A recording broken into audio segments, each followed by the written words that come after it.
ذی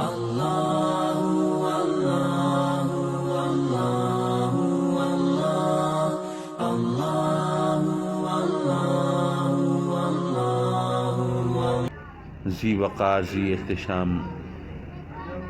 علماء کرام، مہمانان گرامی اور مکرم و معزز حاضرین محفل، میں آج کی اس محفل کے بانی اور روح و رواں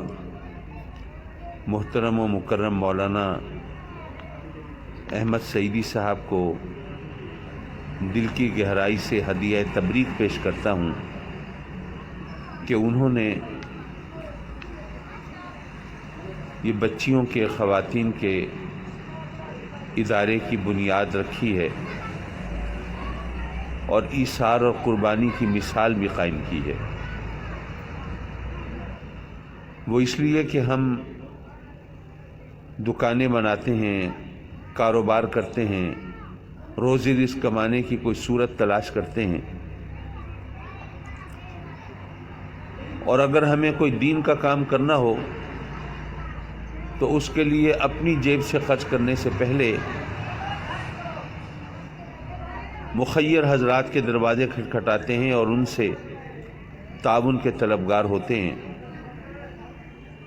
ایسی مثالیں ذرا کم ہوتی ہیں جہاں پر آدمی از خود یہ کام شروع کرے اور پھر رب کی طرف سے رحمت کا اور کرم کا متمنی رہے اور طلبگار رہے۔ اللہ کے فضل و کرم سے ہم فخر سے سر اٹھا کے کہہ سکتے ہیں کہ جیسے جامعہ انوار العلوم ملتان کی بنیاد رکھی گئی تو اس وقت میرے والد گرامی رحمت اللہ علیہ جو یہاں بلہ جھلن کے علاقے میں قاتلانہ حملے کی وجہ سے زخمی ہوئے تھے، تو انہوں نے اندر میری والدہ محترمہ سے زیور منگوا کے اور جو کچھ گھر میں جمع پونجی تھی وہ اٹھوا کے اس سے جامعہ انوار العلوم کی بنیاد رکھی تھی اور کام شروع کیا تھا۔ اور الحمدللہ ہم دیکھ رہے ہیں کہ یہ سلسلہ اسی طرح پھل پھول رہا ہے، اور یہاں پر جیسے ابھی مولانا نے آپ کے سامنے ذکر کیا کہ پہلے خیال ہوا کہ یہاں دکانیں بنا لی جائیں، ظاہر روزی رزق کا کوئی بہانہ ڈھونڈ لیا جائے، لیکن پھر دیکھا کہ یہاں پر کوئی بچیوں کی تعلیم و تربیت کا انتظام نہیں ہے، تو انہوں نے یہاں پر مدرسۃ البنات للبنات انہوں نے یہ اہتمام کیا ہے۔ اور میں اس کو ایک اور زاویے سے دیکھتا ہوں۔ دیکھیے، بات یہ ہے کہ اگر کوئی کاروباری شخص ہو تو دکان بند کرنے میں تھوڑی سی دیر کر دیتا ہے کہ یار ہو سکتا ہے کچھ دو پیسے اور کمانے کا موقع مل جائے، ذرا گاہک آ جائے، ذرا کوئی صورت بن جائے۔ تو چاہے سردی کا موسم ہو اور رات کا وقت ہو یا گرمیاں ہوں اور تپتی دوپہر ہو، لیکن یہ کشش کے دو پیسے مزید کمائے جا سکتے ہیں، تو آدمی دکان کھول کے بیٹھا ہوتا ہے گاہک کے انتظار میں۔ یہاں پر اگر اسے 2 گھنٹے زیادہ لگ گئے تو اس کو تکلیف نہیں ہوتی، لیکن بعض اوقات آ کے بتا رہے ہوتے ہیں جی فلاں جگہ محفل میں پھنس گئے، وہ وہاں پہ نماز پڑھنی پڑ گئی، اس طرح مشکل میں آ گئے۔ وہ کیوں ہے ایسا؟ وہ اس لیے کہ ہم نے یہ جو روپیہ پیسہ کماتے ہیں اس کو تو کمائی سمجھا ہے، لیکن جو نیکی کماتے ہیں اس کو ہم نے بنیادی طور پر کمائی تصور ہی نہیں کیا ہے۔ حالانکہ ہماری حقیقتاً کمائی تو وہی ہے، لیکن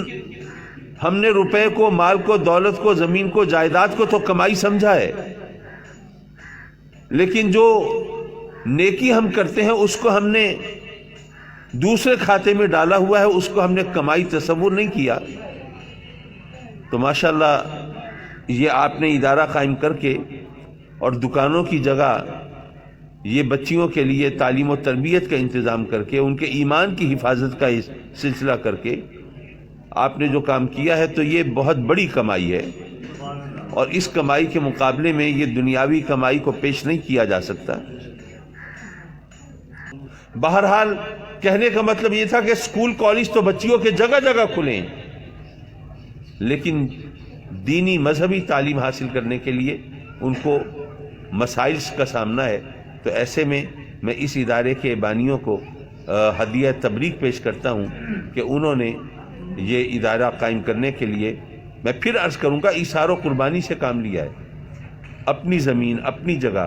اپنی بلڈنگ انہوں نے ڈونیٹ کی ہے اس مقصد۔ الحمدللہ آپ نے یہ کام کیا ہے، اور یہاں پر فائدہ تو یہاں کے لوگوں کو ہوگا۔ ان کی بچیاں جب یہاں سے پڑھ کے نکلیں گی تو ان کو دین کی سمجھ ہوگی، پھر جب وہ ماشاءاللہ بیاہ کے اپنے گھروں میں جائیں گی تو اپنے بچوں کو وہ اسلامی تعلیمات کی روشنی میں ان کو پروان چڑھائیں گی۔ آج کل عالم یہ ہے کہ چونکہ ہم اہل سنت کے، درود و سلام پڑھنے والوں کے، آقا کریم کی غلامی پر فخر کرنے والوں کے ادارے نہیں ہیں بچیوں کے، تو ہم، جیسے آپ نے خود ذکر کیا کہ وہ ان لوگوں کے اداروں میں ہم بچوں کو بھیج دیتے ہیں پڑھنے کے لیے کہ جہاں پر ان کے عقیدے پر ڈاکہ ڈالا جاتا ہے، ان کے ایمان پر ڈاکہ ڈالا جاتا ہے۔ نتیجہ یہ نکلتا ہے کہ بچے قرآن تو پڑھ جاتے ہیں، بچیاں قرآن اور حدیث کی کچھ تعلیم حاصل کر لیتی ہیں، لیکن اپنے والدین پر فتوے لگانے لگتی ہیں۔ یہ تو رب کائنات کا کرم کہ اس نے ہمیں ان والدین کے گھر پیدا کیا جہاں پر پیدا ہونے کے صدقے میں ہمیں ایمان کی دولت ملی، ہم مسلمان ہوئے۔ اب جن کے گھر میں پیدا ہونے کے صدقے میں ہم مسلمان ہیں، ہم انہی پر فتوے لگائیں۔ وہ آباء و اجداد جن کے گھر میں پیدا ہونے کے صلے میں رب کائنات نے ہمیں ایمان کی دولت عطا فرمائی ہے۔ میں اس ادارے کے بانی کو اور اس کے معاونین کو، اور ماشاءاللہ کراچی سے دوست تشریف فرما ہوئے، ان کو ہدیہ تبریک پیش کرتا ہوں۔ انہوں نے یہ بنیاد رکھی ہے، انشاءاللہ العزیز یہ ادارہ پھلے گا، پھولے گا، اور اس سے روشنی پھوٹے گی، ہمارے گھروں میں اجالے ہوں گے، اور وہ بچیاں وہ جو دوسروں کے اداروں میں پڑھ کے وہ ان کے عقیدے میں دراڑیں پڑ جاتی تھیں، اب اپنے اداروں میں پڑھیں گی تو اپنے بچوں کی صحیح طرح تربیت کریں گی، ان کے ایمان کی حفاظت کریں گی، اور وہ ہمارے بچے جو ہیں وہ کوئی کھن چکر بنے ہوئے نہیں ہوں گے کہ کس راستے پہ چلیں اور کس کو صحیح مانیں۔ استاد کچھ اور کہتا ہے، والدین کچھ اور کہتے ہیں، اب کس کو صحیح تصور کریں؟ نہیں، اس ادارے میں پڑھ کے الحمدللہ ان کو صحیح اور غلط کا شعور ملے گا، اور وہ اپنے فرائض صحیح طور پر ادا کر پائیں گے۔ وآخر دعوانا ان الحمدللہ رب العالمین۔